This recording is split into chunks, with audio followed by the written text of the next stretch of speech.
السلام علیکم ورحمۃ اللہ وبرکاتہ۔ سورۃ البقرہ آیت نمبر 232۔ اعوذ باللہ من الشیطان الرجیم، بسم اللہ الرحمن الرحیم۔ وَإِذَا طَلَّقْتُمُ النِّسَاءَ فَبَلَغْنَ أَجَلَهُنَّ فَلَا تَعْضُلُوهُنَّ أَن يَنكِحْنَ أَزْوَاجَهُنَّ إِذَا تَرَاضَوْا بَيْنَهُم بِالْمَعْرُوفِ ذَلِكَ يُوعَظُ بِهِ مَن كَانَ مِنكُمْ يُؤْمِنُ بِاللَّهِ وَالْيَوْمِ الْآخِرِ ذَلِكُمْ أَزْكَىٰ لَكُمْ وَأَطْهَرُ وَاللَّهُ يَعْلَمُ وَأَنْتُمْ لَا تَعْلَمُونَ۔ وَإِذَا اور جب تم طلاق دو النساء عورتیں فبلغنا پھر وہ پوری کر لے اجلہن اپنی مدت فلا تو نہ تعضلوہن روکو انہیں ان کے ینکحنا وہ نکاح کریں ازواجہن خاوند اپنے اذا جب تراضوا وہ باہم رضامند ہو جائیں بینہم آپس میں بالمعروفی دستور کے مطابق ذالک یہ یوعظ نصیحت کی جاتی ہے بھی اس سے من جو کانا ہو منکم تم میں سے یؤمنو ایمان رکھتا باللہ اللہ پر اور یوم الآخر یوم آخرت پر ذالکم یہی ازکیٰ زیادہ ستھرا لکم تمہارے لیے و اطہر اور زیادہ پاکیزہ واللہ اور اللہ یعلم جانتا ہے وانتم اور تم لا تعلمون نہیں جانتے۔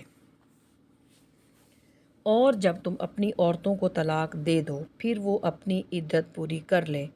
تو مت آڑے آؤ اس میں کہ وہ عورتیں پھر نکاح کر لیں اپنے سابق ازواج سے جب کہ وہ آپس میں رضامند ہو جائیں بھلے طریقے پر۔ یہ وہ چیز ہے جس کی نصیحت کی جا رہی ہے کہ تم میں سے اس کو جو واقعتاً ایمان رکھتا ہو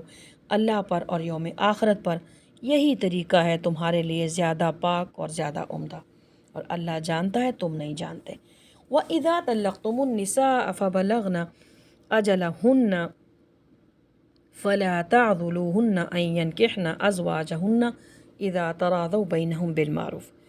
جو عورت طلاق پا کر اپنی عدت پوری کر چکی وہ آزاد ہے کہ جہاں چاہے اپنی پسند سے نکاح کر لے۔ اس کے اس ارادے میں طلاق دینے والے شوہر یا اس کے خاندان والوں کو رکاوٹ نہیں ڈالنی چاہیے۔ اسی طرح اگر کسی شخص نے اپنی بیوی کو 1 یا 2 طلاق دی اور عدت کے دوران رجوع نہیں کیا تو اب عدت کے بعد عورت کو اختیار حاصل ہے کہ وہ چاہے تو اسی شوہر سے نکاح ثانی کر سکتی ہے کہ 1 یا 2 طلاق کی صورت میں شوہر کو عدت کے دوران رجوع کا حق حاصل ہے، لیکن اگر عدت پوری ہو گئی تو اب یہ طلاق رجعی نہیں ہے، اب یہ طلاق بائن ہو چکی ہے۔ اب شوہر اور بیوی کا جو رشتہ تھا وہ ٹوٹ گیا، اب اگر یہ رشتہ پھر سے جوڑنا ہے تو دوبارہ نکاح کرنا ہوگا، اور اس میں عورت کی مرضی کو دخل ہے۔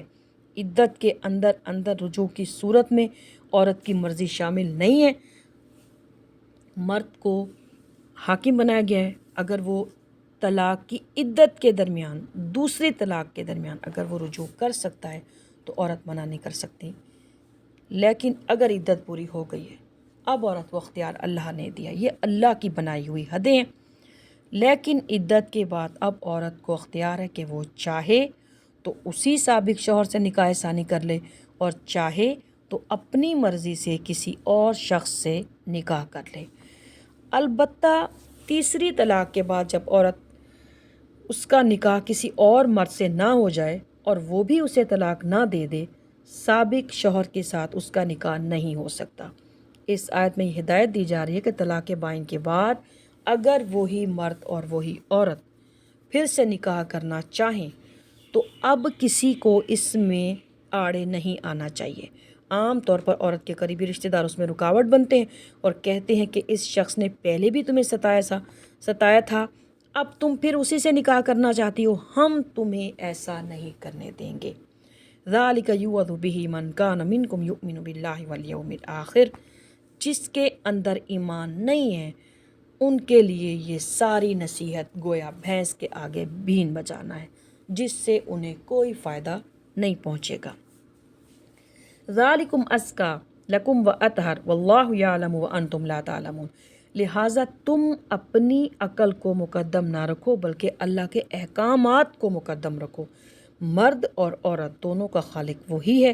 اسے مرد بھی عزیز ہے، عورت بھی عزیز ہے۔ نبی اکرم صلی اللہ علیہ وآلہ وسلم نے فرمایا الخلق عیال اللہ، یعنی تمام مخلوق اللہ کے کنبے کی طرح ہے، لہٰذا اللہ کو تو ہر انسان محبوب ہے، خواہ مرد ہو یا عورت ہو۔ انسان اس کی تخلیق کا شاہکار ہے، اس کے ساتھ ساتھ اس کا علم بھی کامل ہے، وہ جانتا ہے کہ عورت کے کیا حقوق ہونے چاہیے اور مرد کے کیا حقوق ہونے چاہیے۔ اللہ تعالی ہم سب مسلمانوں کو اپنی ازدواجی زندگی قرآن کے مطابق گزارنے کی توفیق عطا فرمائے، آمین یا رب العالمین۔